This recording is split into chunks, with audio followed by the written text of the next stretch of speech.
Mbote na bino bandeko na ngai ezali nga Muna na kati ya chaîne na bino Muna numéro 1 chaîne oyo tozolobela masolo ya vie baninga na ngai lisolo na nango opesa bino epesi pasi epesi mawa couple mo bazalaka ensemble, ça fait à peu près 5 ans babima ensemble. Mwasi alingi mobali, mobali mpe alingi mwasi, sauf que mobali azalaka na bajalousie na ye tous les jours, azalaka na bazuwa.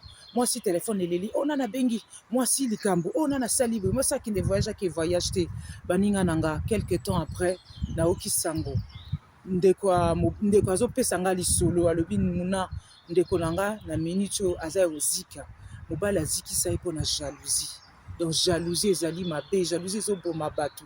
Ye mobali mwasi akendaki fête na fête yango akendaki akutanaki na ex na ye soi-disant. Monika bato nde bazala bapartageaka bavideo na bareseau sociaux mpo na souvenir bakangi photo. Ex yango bazala na bango lisusu te, bakoma baza na bango en bon terme. Bakutani bien na sepele komona yo boye na boye, tala bandeko tala boye na boye. Tia tokanga photo, bakangi photo. Ye mwasi alobi problème te tokangi na biso photo, agarde ba photo. Mobali ayebi ba code na ye a vérifier nani alobi ta eza moka ba mi na nga kala ba camarade na nga kala tokutani na fête. Mobali alobi donc fête yango ezalaki kokutana na ba mibali no akala, kokutana na ba ex no akala. Et puis mwasi alobi vérité ta azam ex na nga kala mais nga naza susu na lien moro na été. Bandeko na ye tozalaki en bon terme tokutani naza pe na problème na bango te bitumba. Donc mobali asiliki azwi mpenza nini azikisi mwasi bandeko na nga azikisi na nini bazolamba bazosala makemba. Mobali asiliki azwi mpenza mafuta kwa supeli mwasi aziki. Nzambe aza malamu ola zika na elongi eke nango na liboko. Donc liboko malembe ate kozala na basekiel okolata no elamba okocouvrir yango. Donc nzambe empêché olie ezala na mise na elongi ekomi na ezwaki na maboko. Bato baconseiller bato nyonso bayebisi oyo ezali danger de mort.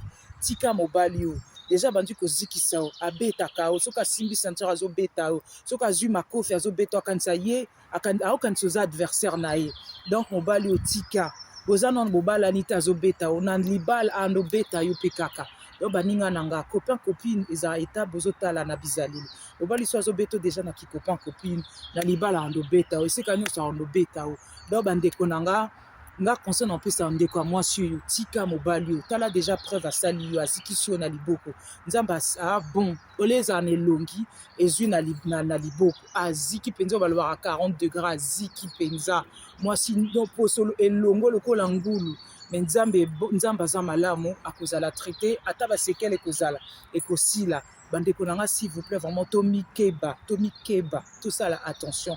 Ezali nga Muna na kati ya chaîne na bino Muna numéro 1 chaîne oyo tolobela masolo ya vie. Je vous dis à bientôt.